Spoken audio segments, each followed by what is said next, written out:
Hello दोस्तों, एक बार पुनः आप सभी का स्वागत करते हैं आपके अपने यूट्यूब चैनल कृष्णदेव कुमार में। दोस्तों आज हम लोग पढ़ेंगे चैप्टर नंबर 4 केमिस्ट्री का हम लोग कर रहे हैं, उसका भाग नंबर 2 आज हम लोग पढ़ने वाले हैं।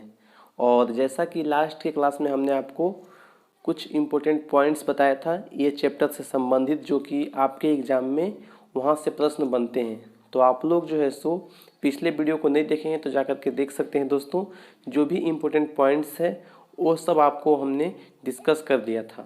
और दोस्तों एक दो क्वेश्चन हमने वहाँ पे आपको बताया था, उससे आगे हम लोग आज बढ़ेंगे। और लास्ट के वीडियो में भी हमने आपको बताया था कि IUPAC नाम लिखने के लिए जो है सो हम समझाएंगे, बताएंगे कि कैसे जो है IUPAC नाम लिखा जाता है, इसका फुल फॉर्म क्या होता है। इसके अलावा दोस्तों IUPAC नाम लिखने के लिए क्या क्या चीज़ें जानना इम्पोर्टेंट है, ये सब चीज़ को जानेंगे आज के इस पूरे क्लास में।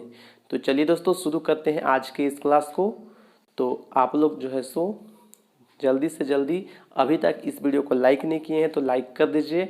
और अभी तक आप लोगों ने हमारे इस चैनल को सब्सक्राइब नहीं किया है तो इसको सब्सक्राइब भी कर लीजिए, क्योंकि ऐसे ही वीडियो लगातार हम आपके लिए लेकर के आते रहते हैं। और इसके साथ साथ दोस्तों इसका PDF भी आपको मिलता है, तो PDF आप डाउनलोड कर सकते हैं, हमारा जो डिस्क्रिप्शन बॉक्स है, ठीक है, यहाँ से डाउनलोड कर सकते हैं। इसके अलावा दोस्तों आप लोग अगर यहाँ पे व्हाट्सएप नंबर हमारा जो है उस पर आप लोग मैसेज कीजिएगा तो वहाँ भी हम आपको PDF प्रोवाइड कर देते हैं। तो चलिए आज के इस क्लास को हम लोग स्टार्ट करते हैं। और सबसे पहले आज हम लोग बात करेंगे IUPAC का फुल फॉर्म क्या होता है। तो दोस्तों जो IUPAC है इसका जो फुल फॉर्म होता है ये होता है आपका international union of pure and applied chemistry, ठीक है, international union of pure and applied chemistry. तो ये फुल फॉर्म आपको याद रखना है IUPAC का। अब दोस्तों हम लोग यहाँ पे सीखेंगे कि IUPAC नाम कैसे लिखते हैं। उससे पहले दोस्तों हम लोग को जानना होगा कुछ प्रीफिक्स और सफिक्स। प्रीफिक्स मतलब कि जो हम लोग जो है सो नाम के पहले लगाते हैं, ठीक है, नाम में जो पहले यूज करते हैं उसको बोलते हैं प्रीफिक्स। और सफिक्स जो कि उसके बाद में यूज करते हैं लास्ट में, ठीक है। तो प्रीफिक्स और सफिक्स का यहाँ पे हम लोग चर्चा करेंगे कि प्रीफिक्स जो है सो क्या हम लोग लगाते हैं।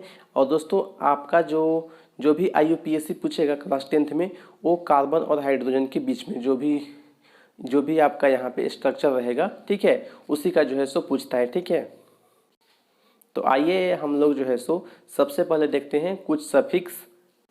तो अगर कार्बन 1 रहेगा तो क्या लगाइएगा, यहाँ पे इस स्क्रीन पे आपको दिख रहा होगा, कार्बन 1 रहेगा तो आपको लगाना है मेथ, ठीक है, C1 मेथ। C2 यानी कि कार्बन 2 रहेगा तो आपको क्या लगाना है, एथ। इसके बाद अगर कार्बन 3 रहेगा तो क्या लगाइएगा, तो आपको लगाना है प्रोप। और इसके बाद अगर 4 कार्बन रहता है तो आपको लगाना है ब्यूट। 5 कार्बन रहता है तो आपको लगाना है पेंट। 6 रहता है कार्बन तो हेक्स। उसी तरह से 7, 8, 9 और 10, ठीक है, आप लोग देख सकते हैं। हेप्ट हो गया, ऑक्ट हो गया, नॉन हो गया, इसके बाद फिर आपका डेक होता है। तो ये आपको 10 तक याद रखना है, इतना में आपका जो है काम हो जाएगा, ठीक है। आपको यही सब जो सिंपल है CH4, C2H6, इसी तरह का जो नॉर्मल आपका यहाँ पे स्ट्रक्चर बनेगा और कार्बन और हाइड्रोजन के बीच में जो भी बॉन्डिंग होता है उसी का IUPAC नाम आपको पढ़ना है क्लास 10th में। उसके बाद आगे इसको और भी ज़्यादा डिटेल में पढ़ना है। तो आगे जब क्लास में आप लोग जाइएगा 11th में और 12th में, तो वहाँ पे जो है सो आपको और भी ज़्यादा डीपली इस चीज़ को पढ़ना है। तो यहाँ पे इतना चीज़ पढ़ना है तो हम जो है सो आपको जो भी चीज़ें इंपॉर्टेंट है एग्जामिनेशन के दृष्टिकोण से उसी चीज़ को हम यहाँ पे कॉन्सेंट्रेट कर रहे हैं। और इसके बाद दोस्तों कुछ एक्स्ट्रा भी आपको हम बताएंगे, ठीक है, जो कि आपको मतलब ऐसा ना लगे कि हमारे लिए जो है सो एक्स्ट्रा नहीं है, आप लोग ऐसा ना हो कि आप लोग जो है सो उसको छोड़ें। तो इसीलिए दोस्तों हम सिर्फ और सिर्फ वही चीज़ें पढ़ा रहे हैं जो कि एग्ज़ाम में आते हैं। तो चलिए यहाँ पे प्रीफिक्स को हमने समझा। प्रीफिक्स अगर कार्बन 1 से कार्बन 10 तक होगा तो क्या क्या हम लोग प्रीफिक्स यूज करते हैं, आप लोग का एक बार फिर से हम यहाँ पे बताते हैं प्रीफिक्स। देखिए कार्बन 1 रहेगा तो मेथ, उसी तरह से कार्बन 2 रहेगा तो एथ, 3 रहेगा तो प्रोप, 4 रहेगा तो ब्यूट, 5 रहेगा तो पेंट, 6 रहेगा तो हेक्स, और 7 रहेगा तो हेप्ट, 8 रहेगा तो ऑक्ट, 9 रहेगा तो नॉन, और 10 रहेगा तो डेक। तो ये आपको 10 जो है यहाँ पे सफिक्स याद करना है, सफिक्स और यहाँ पे प्रीफिक्स और सफिक्स, ठीक है। ये आपका प्रीफिक्स है, यानी कि जो हम लोग पहले लगाते हैं वो प्रीफिक्स हो गया, सफिक्स हम लोग बाद में लगाते हैं। तो अभी आप लोग इसको समझिए, आगे इसका हम यूज करेंगे तो आपको ज़्यादा अच्छे से समझ में आएगा कि क्यों जो है सो यहाँ पे हमने यहाँ पे प्रीफिक्स क्या होता है, सफिक्स क्या होता है। जैसे अब हम लोग देखते हैं यहाँ पे प्रीफिक्स के बाद में सफिक्स, ठीक है। तो दोस्तों 3 सफिक्स होता है, आप लोग पढ़े होइएगा एल्केन, एल्कीन और एल्काइन, इसके बारे में। इसका जो फॉर्मूला होता है, आपका पूछेगा कि एल्केन का सामान्य सूत्र बताइए, ठीक है। इस तरह का आपका 1 नंबर में क्वेश्चन पूछा जाता है। तो हमने आपको करवाया भी है एल्केन, एल्कीन और एल्काइन का। तो आप लोगों ने नहीं देखा है शॉर्ट क्वेश्चंस को, तो आप लोग जा कर के देख सकते हैं दोस्तों, प्लेलिस्ट भी उसका हमने बना दिया है। और दोस्तों आपको बता दें तो लगभग हमने 230 प्लस शॉर्ट क्वेश्चन किया है इस वर्ष 2020-21 सेशन के लिए, ठीक है। और इसके पीछे भी बहुत सारे शॉर्ट क्वेश्चन हमने किया था जो कि पिछले वाले सेशन के लिए था, लेकिन आप लोग अगर वो सारे वीडियो को भी देखते हैं तो उसका बेनिफिट आपको मिलेगा, ठीक है। आपके लिए काफ़ी ज़्यादा हेल्पफुल भी होगा। बहुत सारे क्वेश्चन रिपीट मिलेंगे, लेकिन जो क्वेश्चन आपका एक्स्ट्रा है उसको आप लोग जो है सो वहाँ से सेलेक्ट करके आप लोग उसको नोट करके याद करने का काम कीजिएगा। आगे देखिए दोस्तों, हम लोग देखते हैं सफिक्स क्या क्या हम लोग लगाते हैं। दोस्तों यहाँ पे 3 ही जो कि हमने आपको बताया, एल्केन, एल्कीन और एल्काइन, इसका ही यूज करके हम लोग जो है सो क्या करते हैं, इसी में से जो है सो क्या आया है, यहाँ पे सफिक्स आया है, ठीक है। 3 सफिक्स आपके स्क्रीन पे दिख रहा होगा। चलिए देखिए, सी अगर सिंगल बॉन्डिंग रहता है, कार्बन के बीच में सिंगल बॉन्डिंग है तो हम लोग क्या करते हैं, सिंगल बॉन्डिंग रहता है तो हम लोग क्या लगाते हैं, एन लगाते हैं, एन, ठीक है। ये कहाँ से आया है, एल्केन से आया है। आगे अगर सी और सी यानी कि कार्बन है ये, ठीक है, कार्बन कार्बन के बीच में डबल बॉन्डिंग होता है तो यहाँ पे इलेक्ट्रॉनिक कॉन्फ़िगरेशन आपको जो है जानना ज़रूरी होगा, क्योंकि अगर हम लोग नहीं जानेंगे इलेक्ट्रॉनिक विन्यास क्या होता है तो दोस्तों हम लोग स्ट्रक्चर को नहीं लिख पाएंगे, ठीक है। तो इस क्लास के बाद दोस्तों हम आपको इलेक्ट्रॉनिक विन्यास बताएंगे। आज हम लोग जो है सो कुछ स्ट्रक्चर को देखेंगे, लेकिन अगर आपको समझ में आ गया तो ठीक है, अगर नहीं आया तो जो है सो हम लोग इलेक्ट्रॉनिक विन्यास भी आपको करवाने वाले हैं, तो उसका टेंशन नहीं लीजिएगा। चलिए आगे देखते हैं दोस्तों। दूसरा जो सफिक्स है, कार्बन कार्बन के बीच में अगर डबल बॉन्डिंग होता है तो क्या होता है, यहाँ पे सफिक्स, यहाँ पे दोस्तों इन लगता है। और इन कहाँ से आया है, इन जो है ये आपका आया है एल्कीन से। इन कहाँ से आया है, एल्कीन से आया है। उसी तरह से अगर कार्बन और कार्बन के बीच में ट्रिपल बॉन्डिंग होगा, ठीक है, ट्रिपल बॉन्डिंग आप लोग देख पा रहे होंगे। सिंगल बॉन्डिंग मतलब सिंगल लाइन, डबल बॉन्डिंग मतलब डबल लाइन, और ट्रिपल बॉन्डिंग मतलब ट्रिपल लाइन, ठीक है। तो ट्रिपल बॉन्डिंग अगर होता है तो क्या लगाएंगे, आयन लगाएंगे, ठीक है। अगर सी यहाँ पे 5 है और यहाँ पे ट्रिपल बॉन्डिंग हो रहा है तो हम लोग क्या लिखाएंगे, अब सी अगर 5 रहेगा तो क्या था, सफिक्स, ठीक है, क्या था, सॉरी प्रीफिक्स क्या था, तो प्रीफिक्स आपका था C5 में पेंट। और सफिक्स अगर ट्रिपल यहाँ पे ट्रिपल बॉन्डिंग होता है तो सफिक्स उसमें क्या लगाएंगे, हम लोग लगाएंगे आयन यानी कि प्रोपाइन। इस तरह से हम लोग लगाते हैं, ठीक है। अगर यहाँ पे सिंगल बॉन्डिंग रहेगा तो प्रोपेन, इस तरह से हम लोग यहाँ पे यूज करते हैं। आगे दोस्तों बहुत आसान होता है इसको लिखना, ज़्यादा आपको नहीं, बस यहाँ पे प्रीफिक्स और सफिक्स को याद करना है। उसके बाद अगर आप लोग IUPAC नाम लिखना चाहेंगे तो बहुत आसानी से लिख सकते हैं। और क्लास 10th के लिए आपको जो है सो इतना जो भी हमने अभी करवाया है प्रीफिक्स और सफिक्स, ये आपका जो है सो पूरा मतलब कि काफ़ी है। इतना में आपका जो है सो पूरा जितने भी क्वेश्चन पूछे जाते हैं वो सभी आपका हो जाएगा। इतना में ज़्यादा इसमें आपका हार्ड आपका पूछा ही नहीं जाता है, सिर्फ आपको हाइड्रोजन और कार्बन के बीच में ही दे देगा और पूछेगा इसका IUPAC नाम लिख करके बताइए, ठीक है। तो इसी तरह का क्वेश्चन पूछा जाएगा, CH4 का पूछ देगा, ठीक है, C2H6 का पूछ देगा, तो इस तरह का आपका पूछता है। तो आगे हम लोग करवाने वाले हैं कम से कम 7 से 8 आपको हम स्ट्रक्चर के साथ IUPAC नाम भी बताएंगे, तो आगे आप लोग बने रहिए। उससे पहले दोस्तों यहाँ पे एक एक एग्जाम्पल लेते हैं। सिंगल बॉन्डिंग, एक सिंगल बॉन्डिंग का लेते हैं, एक डबल बॉन्डिंग का, एक ट्रिपल बॉन्डिंग का। इसका एग्जाम्पल सबसे पहले हम लोग ले लेते हैं, ठीक है। तो आप लोग देख पा रहे होंगे सिंगल बॉन्डिंग अगर कार्बन कार्बन के बीच में रहता है तो दोस्तों हम लोग क्या करते हैं, जैसे CH3 है, ठीक है, यानी कि C आपका कार्बन यहाँ पे 1 है और हाइड्रोजन कितना है, 3 है, ठीक है। तो दोस्तों हम लोग क्या करते हैं, यहाँ पे CH3 रहेगा तो आपका क्या होगा, यहाँ पे जो कार्बन कार्बन के बीच में बॉन्डिंग होगा वो आपका यहाँ पे सिंगल बॉन्डिंग होगा। कैसे होगा सिंगल बॉन्डिंग, क्योंकि जो कार्बन का एटॉमिक नंबर होता है वो 6 होता है और यहाँ पे इलेक्ट्रॉनिक विन्यास का यूज होता है। पहला जो कक्षा होता है, ठीक है, तो उसमें 2 इलेक्ट्रॉन को हम लोग रखते हैं, सेकंड में 8 को रखते हैं और कार्बन का जो यहाँ पे एटॉमिक नंबर होता है वो 6 होता है, यानी कि आउटर मोस्ट में एक तो पहला कक्षा में हम लोग 2 इलेक्ट्रॉन को रख दिए, ठीक है, वो यहाँ पे फुलफिल हो गया। उसके बाद अगला जो दूसरा वाला कक्षा आएगा उसमें आपका जो है 4 इलेक्ट्रॉन रहता है, ठीक है, और जिसको यहाँ पे ये फुलफिल नहीं होता है दूसरा वाला कक्षा, इसको आवश्यकता होता है 4 और इलेक्ट्रॉन का, ठीक है, क्योंकि दूसरा कक्षा में कितना इलेक्ट्रॉन होना चाहिए, 8 होना चाहिए। तो इस हिसाब से देखिए तो यहाँ पे आपका जो है इलेक्ट्रॉन पूरा नहीं होता है, इसीलिए जो है सो यहाँ पे बॉन्डिंग होगा, 4 होता है इसलिए 4 बॉन्डिंग आपका होता है, क्योंकि दोस्तों यहाँ पे 4 इलेक्ट्रॉन की आवश्यकता अभी भी कार्बन को है। उसी तरह से हाइड्रोजन का बात करेंगे तो हाइड्रोजन में सिंगल बॉन्डिंग होता है, क्योंकि हाइड्रोजन में 1 इलेक्ट्रॉन होता है, एक एटॉमिक नंबर 1 होता है इसका। उसी तरह से अगर हम लोग बात करेंगे तो कार्बन में 6 होता है। 1 से लेकर के 30 तक आपको एटॉमिक नंबर पूरा याद होना चाहिए। इसको हम लोग जो है सो नेक्स्ट के क्लास में लेंगे। इसके साथ साथ इलेक्ट्रॉनिक कॉन्फ़िगरेशन ये भी आपको हम अगले क्लास में करवा देंगे। आगे देखिए सिंगल बॉन्डिंग रहेगा तो सिंपल हम लोग क्या लिखेंगे, एथेन लिखेंगे, ठीक है। अब यहाँ पे एथेन कैसे हो गया, तो यहाँ पे दोस्तों कार्बन 1 था, ठीक है, कार्बन और कार्बन, एक इधर था एक इधर था, यानी कि कार्बन 2 हो गया, टोटल 2 कार्बन हो जाएगा। तो 2 कार्बन का क्या होता है, 8 होता है, हमने बताया था पीछे, आप लोग याद कीजिए, आप लोग नोट किए होंगे तो आप लोग देख सकते हैं।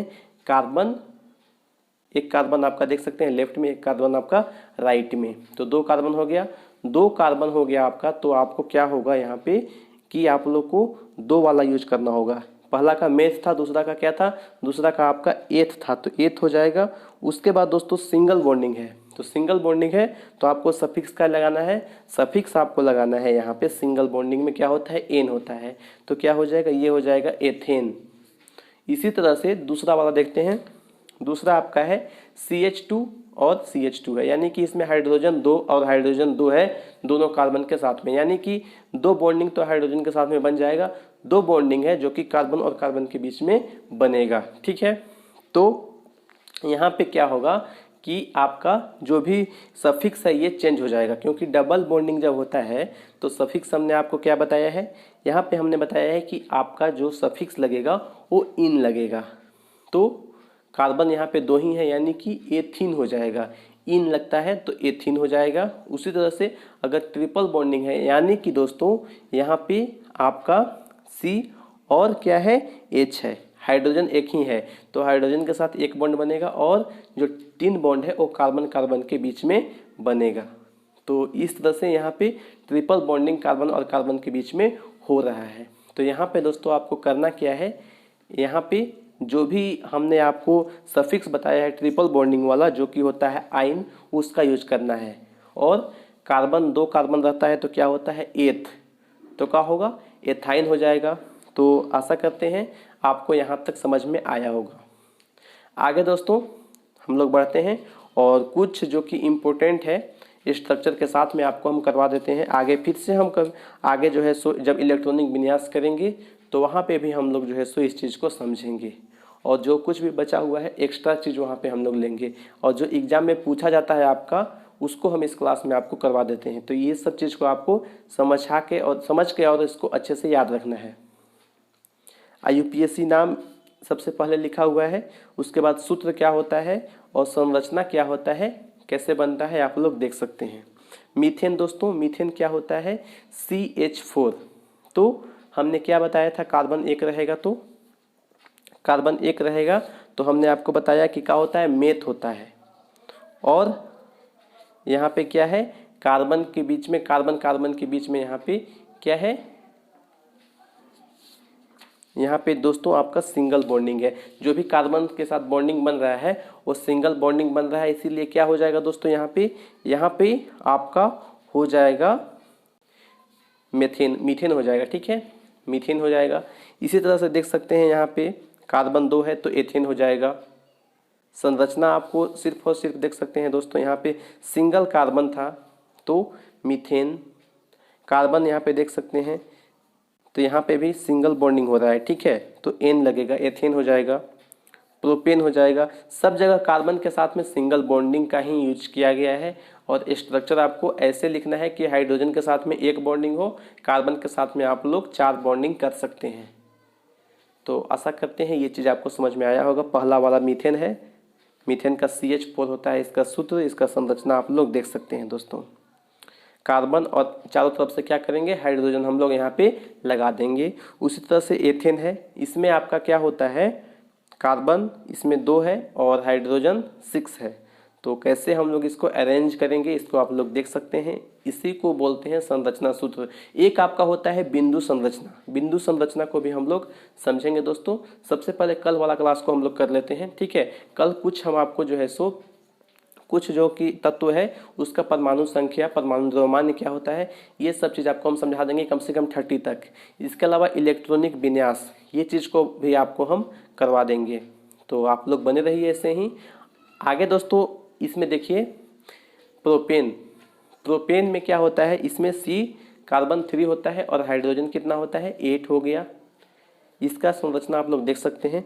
उसी तरह से ब्यूटेन, पेंटेन, हेक्सेन, हेप्टेन और ऑक्टेन, यहाँ पे आप लोग देख रहे होंगे दोस्तों, जैसे जैसे कार्बन बढ़ रहा है यहाँ पे हमने यूज किया है, मीथ का भी किया है, उसके बाद एथ का भी किया है, प्रोप का भी किया है, ब्यूट का भी किया है। और यहाँ पे दोस्तों आगे हमने देख सकते हैं pent, hex, hept, oct, non. ठीक है, ऑक्ट तक हमने यूज किया है। ठीक है, आगे आप लोग चाहे तो लिख सकते हैं, इसी तरह से आपका आता है।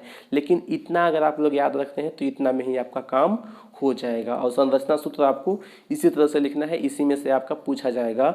और बिंदु संरचना आपका ज़्यादा पूछा जाता है, ये अगर नहीं भी आता है तो बिंदु संरचना आपका आएगा। ठीक है, तो वो भी आपको हम अच्छे से करवा देंगे। इसके बाद दोस्तों हम लोग आगे बढ़ते हैं और यहाँ पे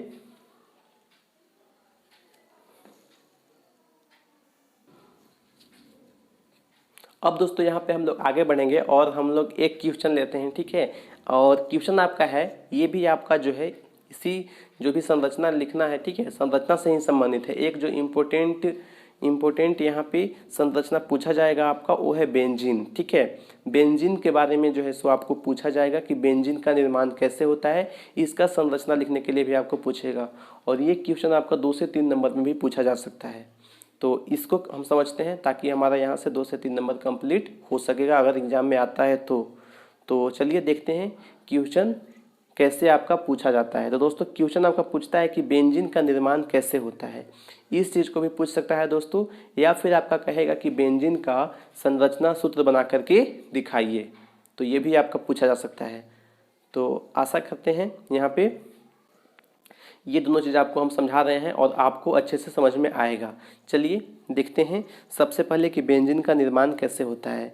लाल तप्त तांबे की नली से होकर के एसिटिलीन गैस, ठीक है, लाल तप्त, पूरा लाल मतलब कि पूरा गर्म, ठीक है, तांबे की नली से होकर के एसिटिलीन गैस को प्रवाहित किया जाता है। तो इसके 3 अणु यहाँ पे बहुलीकृत होकर के क्या बना देते हैं, ये बनाते हैं आपका बेंजीन।